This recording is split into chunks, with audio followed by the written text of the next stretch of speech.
Past 8. Auntie? Standing near the main door, Velu was calling Lakshmi. The door was already opened.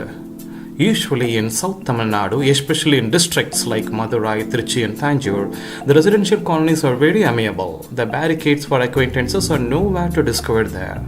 All the streets would be very lively and actively seen in daytimes, particularly after the husbands have gone to their jobs.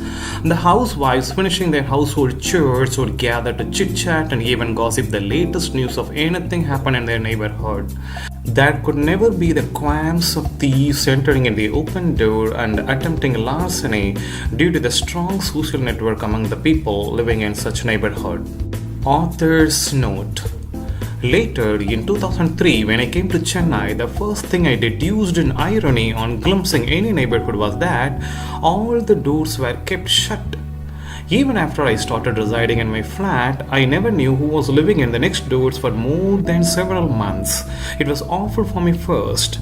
I then realized how much security was required for such metropolitan cities, since the burglary was very vulnerable in such big cities.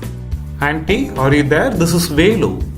Since it was Saturday morning, he expected the schools would be in holidays and so he wanted to see some special faces which he couldn't resist seeing. Slowly in the past 1 week, Velu had built a habit of coming to Geeta's house often, sometimes along with his mom, sometimes holding some stupid reason, and sometimes he would pester his mom Purni to give a bowl of sambar and poriyal to give it to Lakshmi, and he would never allow Purni to give that by herself, but he himself would do that. On hearing the voice from the door, the only figure came out with "Who are you?" look was Veera. "Yes?" said Veera. "Uncle, my mom asked me to hand this over to Auntie." Velu protruded a plate which was covered with another plate, enabling Veera construe some food be there inside. Come on," saying which Veera returned to the living room and sat in the cushion. Keep it here." Veera showed the teapot. Velu, gesturing as a gold medal winner of the pageant Mr. Best Guy, kept that plate on the teapot. "Which house?" Veera asked, wearing his spectacles and without eye contact with Velu. "Sorry, uncle," said Velu, trying to concentrate on Veera, controlling his waving eyes.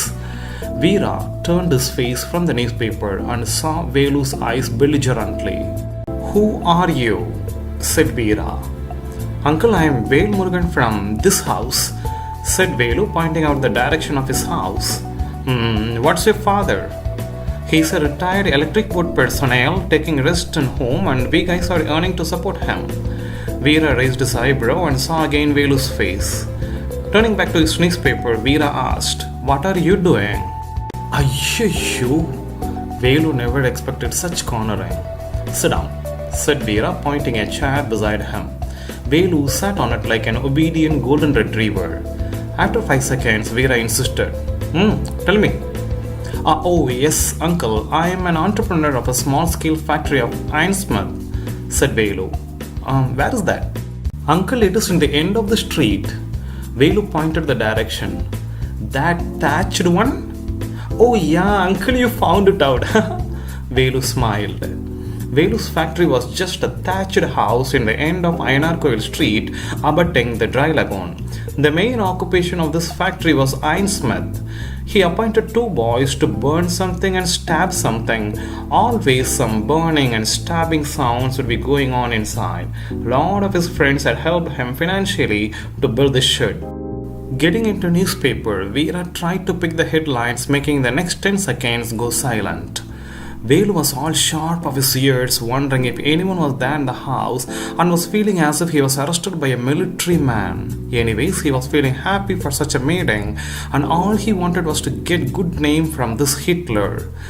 Though his inkling provoked him to turn his head and see in other directions of the house, he controlled a lot for not making Veera find him out from such a felony. God, Auntie told that Hitler would come only on Sunday. Velu never expected Veera being home on Saturday. In the past 1 week, as Velu had been coming here with some fictional reasons to at least see Geeta's face, he expected this visit also be like that. So how much is your earning per month?" asked Veera, killing that short silence. Velu started showing the expression as if he was calculating that amount and finally came to conclusion. A hard work of a month would give rupees 2000 per month. Velu's face was full of pride on saying this. Again the silence prevailed for some 10 seconds. Alright, I give this plate to her, said Veera without seeing Velu's face. Thanks, uncle, said Velu and kept sitting there. Veera saw him like, what do you want, look? Yes, uncle? You want this plate right now back? Oh, no, uncle, said Velu and stood up. Let's Saranya bring this plate later, no problem. With full of disappointment, Velu stepped out. But for a long time, he really wanted this incident to happen. He wanted to speak with Veera. Though he already had heard from the sky that Veera would be a barking human. Sighing in escape from the past 10 minutes of throat-stifling conversation which he never ever had in his life, he almost ran to his factory.